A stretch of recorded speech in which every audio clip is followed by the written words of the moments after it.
கரூர் கூட்ட நெரிசல்ல உயிரிழந்தவர்கள் சம்பவம் நடந்து 10 நாட்களுக்கும் மேல ஆகிட்ட நிலையில தளபதி விஜய் அவங்கள எப்ப நேர்ல போய் மீட் பண்ண போறாரு அப்படின்னு பலருமே எதிர்பார்த்துட்டு இருக்காங்க.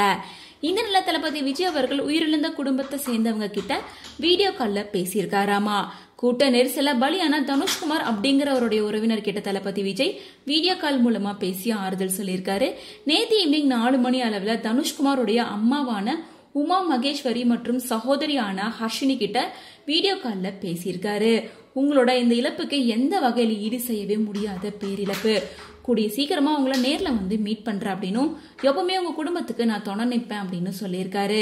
மேலும் தனுஷ்குமாருடைய சகோதரியான ஹர்ஷினி கிட்ட பேசும்போது உங்களோட அண்ணன் ஸ்தானத்துல இருந்து எப்பவுமே உங்களுக்காக நான் துணையா இருப்பேன் அப்படின்னு சொல்லியிருக்காரு. மேலும் உறுதியா வந்து உங்களை நேர்ல மீட் பண்ணுவேன் அப்படின்னு தளபதி விஜய் ஆறுதல் சொல்லியிருக்காரு.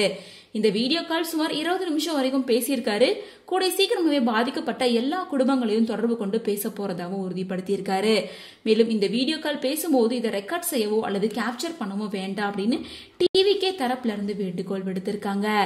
இந்த தகவல்கள் இறந்த தனுஷ்குமாரோட உறவினரான தமிழரசன் அப்படிங்கிறவர் தான் பிரபல செய்தி நிறுவனத்துக்கு கன்ஃபார்ம் பண்ணி விவரங்களை சொல்லியிருக்காரு. தளபதி விஜய் அவர்கள் தனுஷ்குமார் குடும்பத்தை தொடர்பு கொண்டதை தொடர்ந்து இப்போ அடுத்து பாதிக்கப்பட்ட மக்களை தொடர்பு கொண்டு பேசிட்டு இருக்காருன்னு சொல்லப்படுது. இந்த நிலையில கரூர் கூட்ட நெரிசல் சம்பவம் தொடர்பாக முன்ஜாமீன் மனுக்கள் உயர்நீதிமன்றத்தில் கடந்த 3ஆம் தேதி விசாரணைக்கு வந்தப்போ முன்ஜாமீன் மனுக்களை தள்ளுபடி பண்ணியிருந்தாங்க. இதை தொடர்ந்து புஷி ஆனந்த் மற்றும் நிர்மல்குமார் ஆகியோரோட முன்ஜாமீன் ரெக்வஸ்ட் பண்ணி சுப்ரீம் கோர்ட்ல மேல்முறையீடு பண்ணி மனு தாக்கல் பண்ணியிருக்காங்க. இந்த ஜாமீன் மீதான விசாரணை இன்னைக்கு சுப்ரீம் கோர்ட் விசாரணைக்கு வர இருக்கு.